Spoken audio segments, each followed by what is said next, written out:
So it dawned on me that when you take a look at Joe Biden and how he's going about defending himself against gas prices, well, I see that's because of Putin.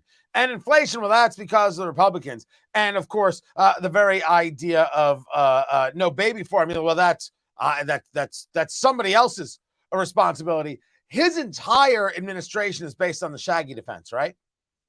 That's who he is. It wasn't me. It's everybody else. It's somebody else. It has to be somebody else. It's never ever him. This is some pure pathetic stuff, kids. Welcome everybody to the Morning Rumble. Good to be with you. I'm Tony Katz. I don't know what the tech problem was. We have this weird thing that happens that every now and again my voice goes super low, like the microphone just picks it up as this like I sound like Andrew Luck, formerly of the Indianapolis Colts, like this super low thing. I don't know why that happens, and I can't tell when it's going to happen. But when it does, we just we reset the whole thing. Blaming others is exactly what this administration is doing when it comes to the economy, and the economy is a just absolute hot mess. You want to see where the markets are right now? I do too, actually. I want to see where the markets are right now. There we go. How's that? Oh, look at that in the red. Look at that in the red. You got the Dow down 150. You've got, the NASDAQ is up 11. We'll see how long that lasts. Crypto, don't look. Look, I'm not a big Bitcoin guy, but I do have some crypto. It's not pretty.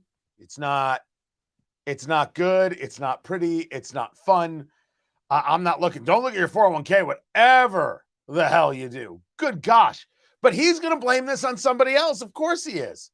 Of course he's going to blame this on somebody else. Somebody else is at fault for this kind of horror show in the economy. I think everything that you're seeing is predicated on the idea that nobody has faith in this guy at all. Nobody has faith in Biden. Nobody has faith in this administration. Nobody trusts to make sound moves because they don't know what's going to happen next. And that doesn't mean that there isn't growth happening overall. Businesses still build and investment still takes place. And good, by the way. The more the merrier, I say. But when you take a look at fundamentals, the inflation rate, let me see if I can bring it to you. Let me see if I can bring you this. This was the inflation rate on wholesale prices today. There we go. That's 11% for those of you playing the home game. 11% year over year on wholesale prices. Somehow the Biden administration doesn't think that comes back to us. As if we don't pay the VIG for inflation. Look, inflation's a tax. It's a VIG. It is what it is. It's a little extra, on top. It's the absolute reduction of the value of our dollars. And it comes from overspending and having not enough goods, which even the IMF, was it the World Bank, admitted that maybe they should have paid just a little bit more attention to what was going on before they just flooded the zone with cash. Doesn't stop Biden. It doesn't stop Biden from doing exactly that, flooding the zone with cash. That's what's going on. That's what's happening. Too much cash, not enough stuff. Here we are. This is the situation that we find ourselves in.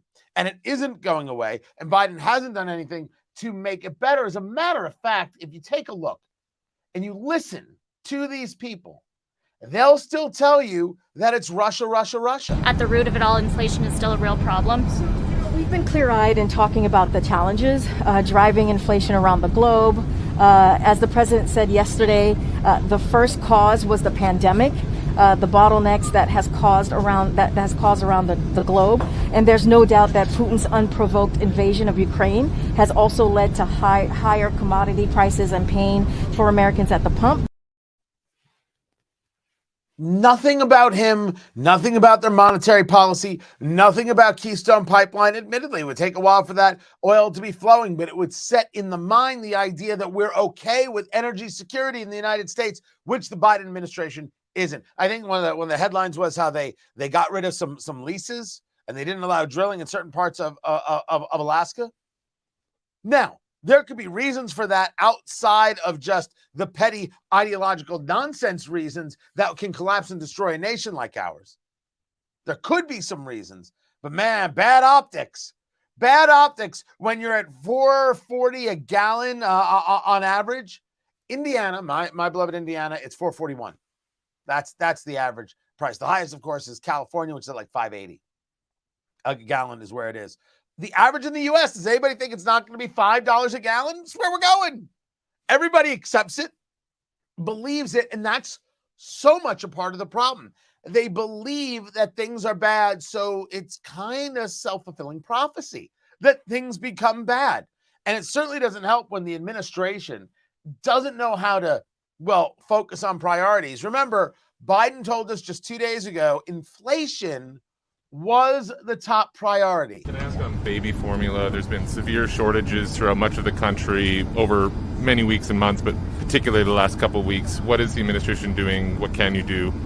That's something certainly we've been tracking, ensuring that infant formula is safe and available for families across the country is a top priority to the White House and this administration.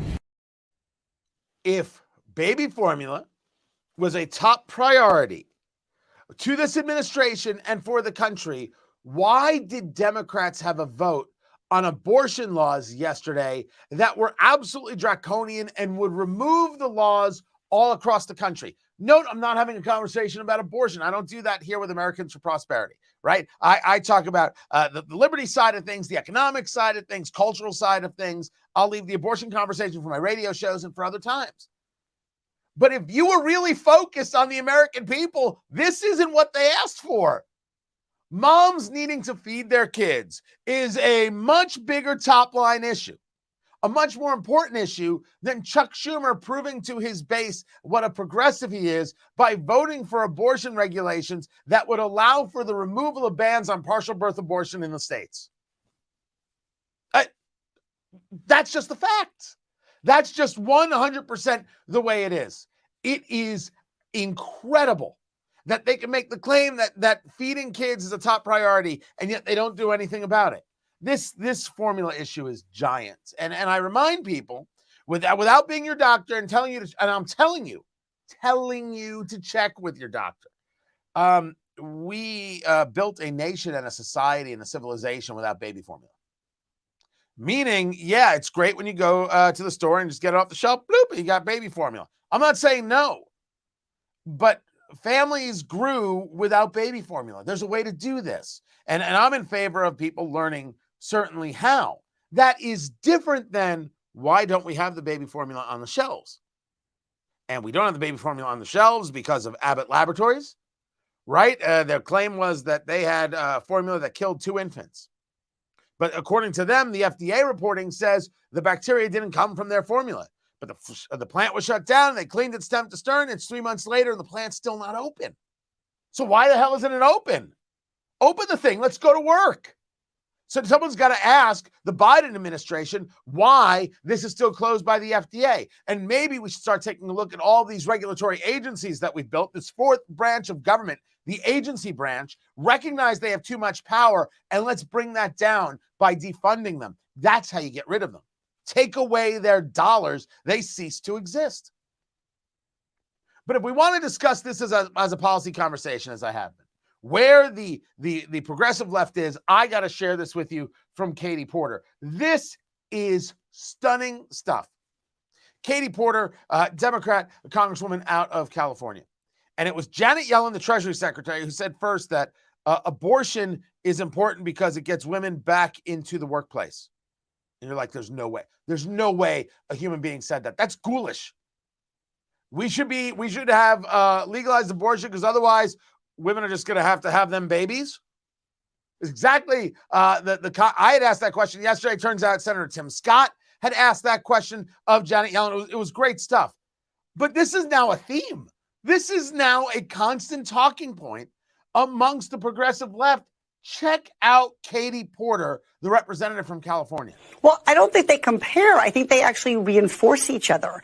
So the fact that things like inflation can happen and it can become more expensive to feed your kids and to fuel your car is exactly why people need to be able to be in charge of how many mouths they're going to have to feed. So I think the fact that we're seeing this jump in expenses, that we're seeing people having to pay more in the grocery store, pay more. There's more, but I had to stop. This is where the divide in America is. Abortion as a conversation of cost reduction. There are a lot of people in America who tell you don't have a family until you can afford it. Don't have more kids than you can afford to feed. I absolutely believe that. I've been part of those conversations. I have had those conversations with my own children. No question. I didn't have the conversation of whether or not somebody was pregnant in doing that. It's a very different conversation now, isn't it? How it's beyond callous to engage this way. Abortion as a question of economics is sure as hell no way to connect with Americans, is it? You actually think you can win elections with that argument? Go to it. Go to it. We'll see what happens. We'll see what happens. We'll see if they're able to actually connect with that argument. Now, I have heard this before. I want to put this one to bed.